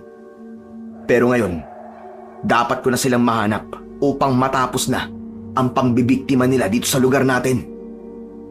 Sige kuya, alam kong pinag-isipan mo ng ilang beses ang plano mo bago ka nagpasyang gawin to. Huwag kang mag-alala sa akin, bunso. Kaya kong sarili ko. Basta habang wala ko, ikaw na muna ang bahala sa kanila, ha? Kinahapunan, habang kumakain kami, ay doon ko na kinausap sila Ninong. Sinabi ko na nais kong mamasukan sa kalapit na baryo upang doon hanapin ang swerte ko. Agad namang pumayag sila sa mga plano ko dahil ayon sa kanila, para naman daw yun sa aking sarili at aking hinaharap. Ang buong akala nila ay pinaghahandaan ko na ang nalalapit kong pag-aasawa. Pero ang hindi nila alam, pagtugis ng mga aswang ang aking pakay, kung kaya ninais kong makipagsapalaran sa kalapit na baryo. 2 araw pa ang lumipas at nagpaalam na nga ako sa mga umampon sa akin. Nangako naman ako na babalik kagad pagkalipas ng ilang buwan upang bumisita. Habang papalayo na ako sa aming tinitirhan, ay dumaan ako sa mga kakahuyan kung saan bibihira ang mga taong napapadaan. Nagbabakasakali ako na mahahanap ko rin ang bagong pinagkukutaan ng mga aswang gabunan. Sa ilang araw ko pang paglalakad at paggalugad sa mga masusukal na kakahuyan, ay bigo pa rin ako na mahanap ang kuta ng mga gabunan. Kung kaya, napagpasyahan ko na sa pangatlong baryo kung saan ilang milya na lamang ang layo ng kabayanan, ay naghanap na ako ng mapapasukan. Suwerte naman dahil kagad akong natanggap bilang isang kargador. Maliit lang ang sahod, pero libre naman ang lahat. Tirahan at pagkain. Masaya naman ako dahil umaayon ang lahat sa mga plano ko. At sigurado ko na may mga aswang na naninirahan sa baryong yun dahil na rin sa bigat ng presensya sa paligid. Pinalipas ko muna ang ilang araw bago ko isinagawa ang pagtugis sa mga aswang upang hindi ako mapaghinalaan. Tama nga ang pagmamatsyag ko. May mga aswang na naninirahan dito. Nang maihanda ko na ang lahat, ay sinimulan ko na ang panunugis ng mga aswang. Halos gabi-gabi akong lumalabas ng bahay para lamang mamaslang ng mga aswang. Dahil sa aking ginawa, ay naging matunog kagad ang balita patungkol sa misteryosong lalaki na manunugis ng mga aswang. Marami ang natakot at lumayas na aswang sa baryong yon, kung kaya muling nagkaroon ng kapayapaan sa baryo. Isang araw ay binisita ko ni Elmo at Ninong sa baryo kung saan ako nagtatrabaho.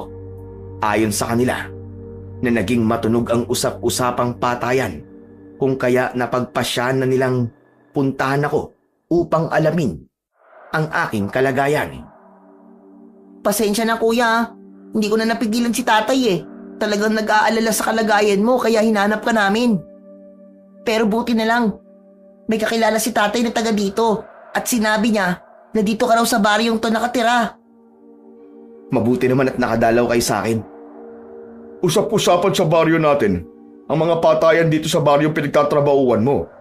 Mas mainam siguro na sumama ka na sa amin pauwi. Ninong naman, di pa nga ako nagtatagal sa baryong to. Gusto mo na kagad akong pauwiin. Umuwi ka na. Hindi kasi mapakali ang ninang mo sa pag-aalala sa kalagayan mo eh. Tignan mo nga't nangangayayat ka na. Yan din ang dahilan kung bakit ka namin hinanap ni Elmo. Para pakiusapan kang umuwi na lang sa atin. Dahil sa mga sinabi ng ninong ko, ay hindi na nga ako nagmatigas pa. Alam kong kalagayan lang din naman ni Ninang ang iniisip nila, kaya pumayag na rin ako bago pa lumala ang lahat. Isa pa, tapos na din naman ang pagtugis ko sa mga aswang sa baryong yon, kaya wala nang dahilan upang magtagal pa ako doon. Inabot din kami ng 10:00 ng gabi bago namin narating ang aming bahay. Sa ilang linggo kong pagkawala sa baryong yon, ay nakaramdam kagad ako ng mabibigat na presensya. Ramdam ko na nagsibali ka na naman ang mga aswang sa baryo namin. Mabuti na lamang at sumama ako kila Elmo na bumalik sa aming baryo. Bunso, may mga kakaiba bang nangyayari dito sa atin?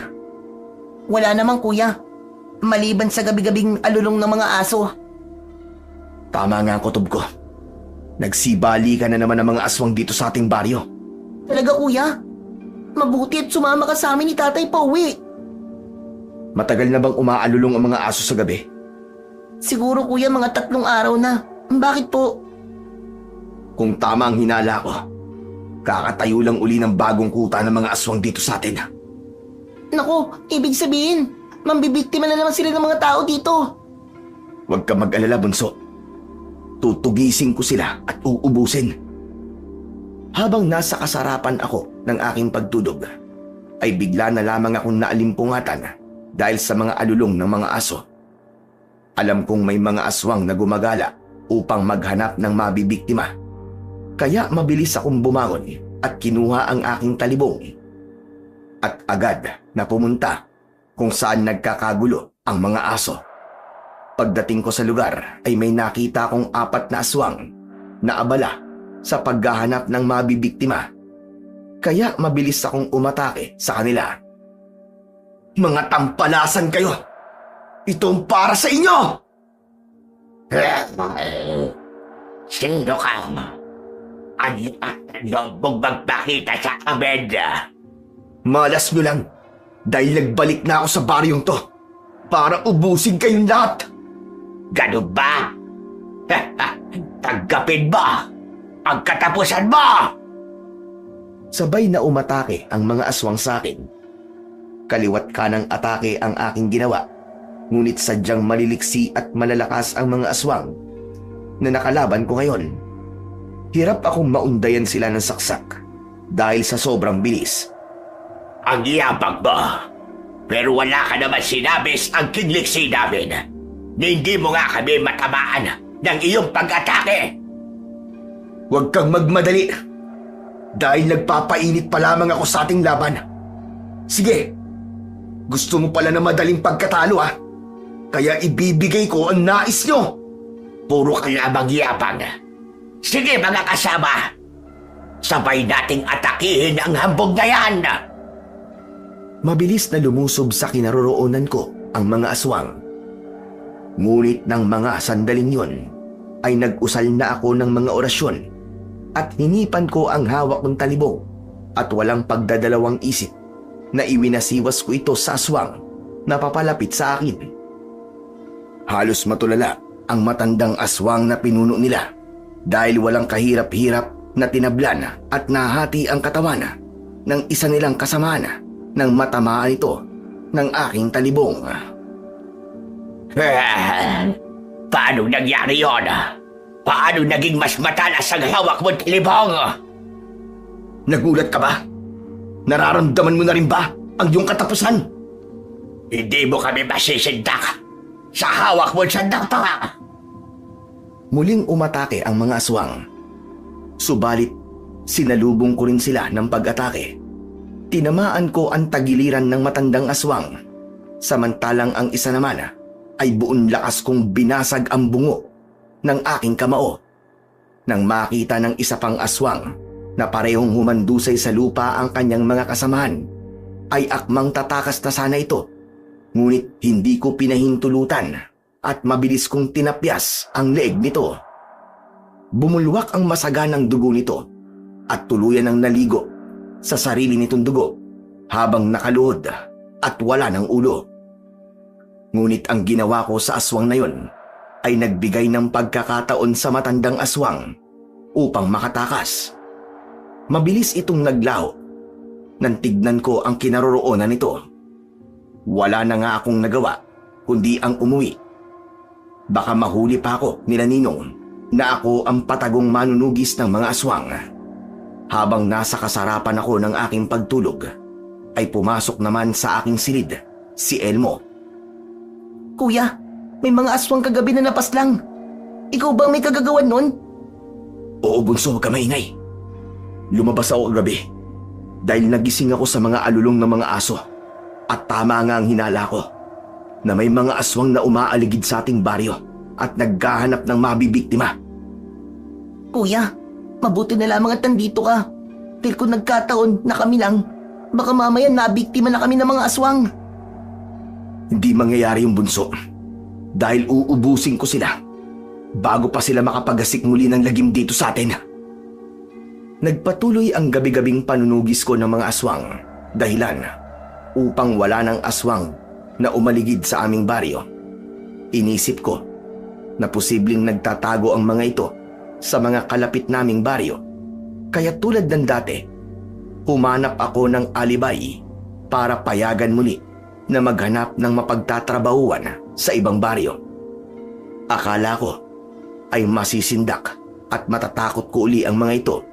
Subalit ang hindi ko alam ay pumasok pala ako sa kanilang inilagay na bitag para sa akin.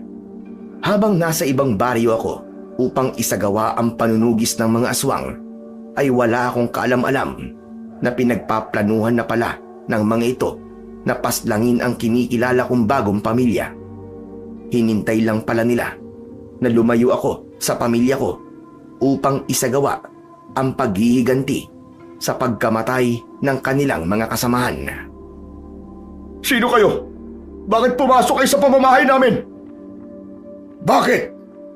Hindi mo ba kami nakikilala sa aming mga wangis? Ngayon, ay pagbabayaran nyo ang pagpatay nyo sa aking kapatid at sa iba pa naming mga kasamahan. Mahal, ano ba ang mga pinagsasabi ng mga demonyong ito? Hindi ko rin alam, mahal. Wala naman tayong pinatay na kahit na sino eh. Ano wala? Kahit itanong nyo pa sa mabait ninyong anak, dahil alam niya ang mga sinasabi ko sa inyo. Elmo anak, ang mga binibintang na mga ito sa atin. Pakawalan nyo na kami. Wala kaming kasalanan sa inyo, wala kaming pinatay. Simpleng mamamayan lang kami na nais ng isang tahimik at payapang pamumuhay. Ang sarap naman pakinggan ng mga pakiusap ninyo. Subalit huli na ang lahat. Kamatayan ang dapat na sa inyo. Elmo anak, tumakas ka na. Iyaan mo na kami ng tatay mo. Kahit anong gawin nyo, walang makakatakas sa inyo ngayon. Sige mga alagad, patayin nyo ang dalawang yan at bihagin ang kanilang anak upang ipatubos sa kanilang ampon na antingero. Huwag niyo silang patayin! Ngay, tay! Mga hayop kayo! Pagbabayaran niyo ang ginawa niyo sa mga magulang ko! Malakas na sigaw ni Elmo habang nakikita niya kung paano pagpiestahan ng mga aswang ang kanyang mga magulang. Kinabukasan ay bumalik ako sa aming baryo at tama nga ang mga narinig kong mga bulong-bulungan tungkol sa pagkamatay ng mga umampon sa akin. Nag-usisa pa ako sa mga kababaryo ko at doon ko napag-alaman na hindi pala pinatay si Elmo. Binihag daw ito ng mga aswang kapalit ng buhay ko. Sobra ang galit ko ng mga oras na yon. Hindi ko akalain na maging ang pamilyang umampon sa akin ay mapapaslang din ng mga aswang. Kailangan kong iligtas si Elmo. Alam ko na may oras pa ako dahil sa mga susunod pang mga araw ang kabilugan ng buwan kung saan may isasagawang piging ng mga aswang. Mabilis akong umalis at naghanap sa kuta ng mga aswang. Sinuyod ko ang malalapit na baryo sa amin, subalit bigo pa rin akong mahanap ang pinagkukutaan ng mga halimaw. Akala ko ay wala ng pag-asa para mailigtas ko si Elmo. Hanggang sa pagbalik ko sa aming baryo, ay napansin ko ang 2 tao sa bukana na tila nagmamasid sa akin sa di kalayuan. Akmang lalapitan ko na sana ang 2 para kumprontahin nang mabilis itong tumakbo at pumasok sa masukal na talahiban. Kinutuban ako na marahil mga kasamahan nito nang pumatay sa mga umampon sa akin at bumihag kay Elmo. Sinundan ko nga ang 2 at nakita ko din ang kanilang pinagkukutaan. Walang kamalay-malay ang 2 na nasundan ko sila at nahanap ko ang kanilang kuta. Nang makumpirma ko na yun na nga ang matagal ko nang hinahanap na kuta, ay umuwi na muna ako sa bahay. Pinagplanuhan ko ang aking gagawing paglusob sa teritoryo ng mga gabunang aswang. Umaga pa lang ay nasa paligid na ako ng teritoryo ng mga aswang at naghanda ng mga patibong. Gumawa ako ng mga pinatulis na kawayan at mga kahoy para kung sakali ay meron akong alas sa mga kaaway. Maghapon din akong nag-usal ng mga buhay na salita para maging bakod o pananggalang sa aking katawan. Nang kumalat na ang dilim sa buong paligid, ay rinig ko na ang alulong ng mga aso. Alam kong nagsimula na ang kanilang piging, kaya dahan-dahan na akong umusad patungo sa kanilang kuta. Nagimbal ako sa aking mga nasaksihan. Hindi lang pala si Elmo ang kanilang biyag dahil may 2 bata at 3 kalalakihan ang nakadipa sa kahoy na ginawang krus at saka itinali. Sa kanilang harapan ay may 2 malalaking kawa ang kumukulo. Walang ano-ano ay nagsalita ang kanilang supremo. Mga kasama, magbunyi tayo! Ito ang natatanging araw ng ating Panginoon. Masaya tayo dahil naipagiganti na natin ang pagkamatay ng ating mga kasamahan. Sige, magsaya kayo! Dahil mawawala din yung pagbubunyi ninyo pag darito na ang Kuya Arnold ko! Nakatitiyak akong papaslangin niya kayong lahat, kaya umanda kayo! Pero nasan na ang tagapagligtas mo? Nasaan na siya? Wala na, nagtago na yun. Dahil ng araw ka na namin biyag, pero walang pumupunta rito para iligtas ka. Yun ang akala mo. Maghintay ka lang at paniguradong ililigtas ako nun, kasama ng iba pang mga biyag dito. Nakakatuwa ka naman, Iyo. Gusto mo bang makita ang gagawin namin sa'yo? Sige, manood ka. Dahil pagkatapos ng mga kasamahan mo, ay ikaw ang panghuling iahanda namin sa aming Panginoon. Sige mga alagad, ilublob sa kawa ang 2 bata. Malakas ang iyak at hiyaw ng mga bata habang walang awang nilublob sa kumukulong kawa. Pagkatapos ay mabilis na binalatan at pinagpira-piraso na daig pa ang kumakatay lang ng baboy.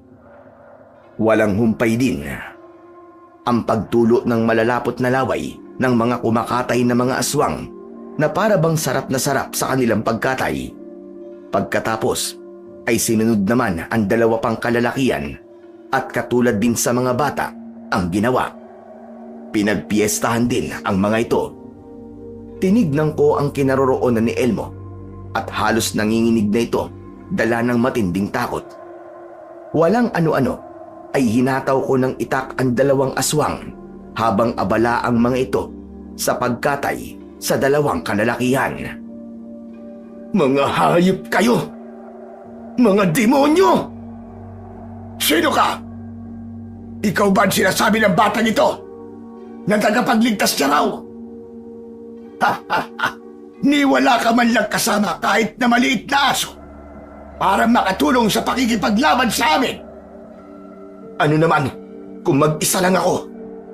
Ang mahalaga ay kayang-kaya ko kayong ubusin. Wala kang pinagbago. Mayabang ka pa rin at puro salita. Sige, patunayan mo. Mga alagad, kunin ang hambog na yan at ialay natin sa ating Panginoon. Sa isang iglap ay nagkaroon ng paglalaban. Dahil sa taglay ko, namutya ng pangil ng kalabaw ay walang kaabog-abog na napapatay ko ang mga aswang. Lahat ng tamaan ko ay bumabagsak na walang buhay. Sa bawat tadyak at suntok ko ay bali-bali ang mga buto at tadyang ng mga aswang. Halos mayupi naman ang kanilang mga ulo sa lakas ng pagkakasuntok ko. Alam ko na hindi ko kayang pangibabawan ang liksi at bilis ng mga gabunang aswang. Lalo pat unti-unti na rin akong nauubusan ng lakas. Nang magkaroon ako ng pagkakataon, ay pinakawalan ko si Elmo at ang isa pa niyang kasama para makasama kong lumaban.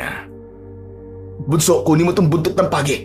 Ibigay mo naman sa kasama mo ang pana at palaso. Sabay nating uubusin ang mga aswang na to nang hindi na makapambiktima pa. Opo, kuya. Patay kong patay. Wala nang atrasan. Mga hangal! Hindi kami ang mga aswang na basta nyo na lamang matatalo. Ibibigay namin sa inyo ang magandang laban na hindi nyo kailanman malilimutan hanggang sa kabilang buhay ninyo. Agad na hiniwa ng Supremo ang kanyang palad at ipinainom ang kanyang dugo sa kanyang mga alagad. Lahat ng nakatikim ng dugo ng kanilang Supremo ay agarang nagpalit ng anyo at naging dambuhalang aso. Sa isang iglap ay muling umatake ang mga gabunang aswang. Napasigaw na lamang ang isa sa kasamahan namin ni Elmo na nilundagan ng isang dambuhalang aso at sa isang saglit ay pinagpira-piraso ang katawan nito. Kuya, tumakas na kaya tayo. Hindi natin sila kayang talunin. Masyado silang makapangyarihan at malakas. Huwag kang panghihinaan ng loob, bunso. Basta wag na wag ka lang lalayo sa tabi ko. Sige, kuya. Lalaban tayo para kina nanay at tatay. Para sa kanilang katarungan. Para sa ustisya. Sugod! Sumigaw ako ng malakas, kasabay ang mabilis na pagsugod ng mga aswang. Talagang malalakas at maliliksi ang lahi ng mga gabunan. Maya-maya pa ay napasalampak si Bunso sa lupa. Nang tignan ko siya ay naliligo na sa kanyang sariling dugo at may malaking kalmot sa kanyang tiyan. Akmang aataki na siya uli ng kanyang kalaban. Wala na siyang nagawa kundi ang mapapikit na lamang upang tanggapin ang kanyang kamatayan. Mabilis ko namang iwinasiwas ang aking hawak na talibong at sa hindi inaasahan ay tinamaan ito at natapyas ang ulo. Pagbagsak nito ay humiwalay na ang kanyang ulo at ikinagalit naman yon ng Supremo ng mga aswang. Hindi ko akalain na may angking galing ka rin sa pakikipaglaban at may natatanging kaalaman sa mga usal. Pero sasabihin ko sa iyo, hanggang dyan ka na lang dahil sugatan na rin ang iyong kasama. Huwag kayo magpaampante dahil kahit mag-isa lang ako ay uubusin ko lahi nyo. Pagbabayarin ko kayo sa lahat ng pagpatay nyo sa mga inosenteng tao. Talagang bilib ako sa kayabangan mo. Talagang nagagawa mo pang magyabang. Kayong naghahabol ka na ng hininga. Di bali ng mayabang, basta hindi tulad mong gurang na puro utos lang naman ang alam. Talagang inuubos mo ang pasensya ko. Ngayon ipapakita ko na sa'yo ang lakas at supremo ng mga gabunang aswang. Sa galit ng Supremo, ay agad itong nagpalit ng anyo at mabilis na umatake sa akin. Mabuti na lang at palagi kong hawak ang aking sandata, kaya bago niya maibaon sa akin ng kanyang kuko, ay natamaan ko na kagad ang kanyang tagiliran. Magaling! Nakatama ka rin! Sige mga alagad! Sabay-sabay nating atakihin ang hambog na antingero na yan! Sige, lumapit lang kayo! Tignan natin kung hanggang saan ang kaya nyo! Sa bawat pag-atake sa akin ng mga gabunang aswang, ay siya namang pagwasiwas ko ng hawak kong itak. Subalit dahil sa rami ng bilang ng mga kaaway, ay nagtamo ko ng malulubang pinsala hanggang sa mapaluhod na ako sa lupa, kasabay ng malalim kong paghinga. Kuya! Lumaban ka pa, kuya! Kaya natin to! Tumakas ka na, bunso! Ako nang bahala sa mga ito! Hindi, kuya! Sabay tayong tatakas! Walang maiiwan dito! Yan lang ba ang kaya mo? Ano? Lumaban ka pa! Sino nagsasabi na talo na ako? Isang malakas na suntok ang dumapo sa muka ng Supremong Gabunan. Napatilapo nito ng malakas at tumama sa malaking puno. Halos hirap ito at nanginginig na tumayo habang galit na pinagmumura ako. Sa pagkakataong yun ay lumapit na rin sa akin si Elmo at pilit niya akong inaalalayan para makatayo. Kuya! Doon talibong mo! Lalaban tayo hanggang kamatayan! Ganyan nga, bunso. Mamamatay tayong lumalaban. Sugod, mga kasama! Lagi ng dalawang yan!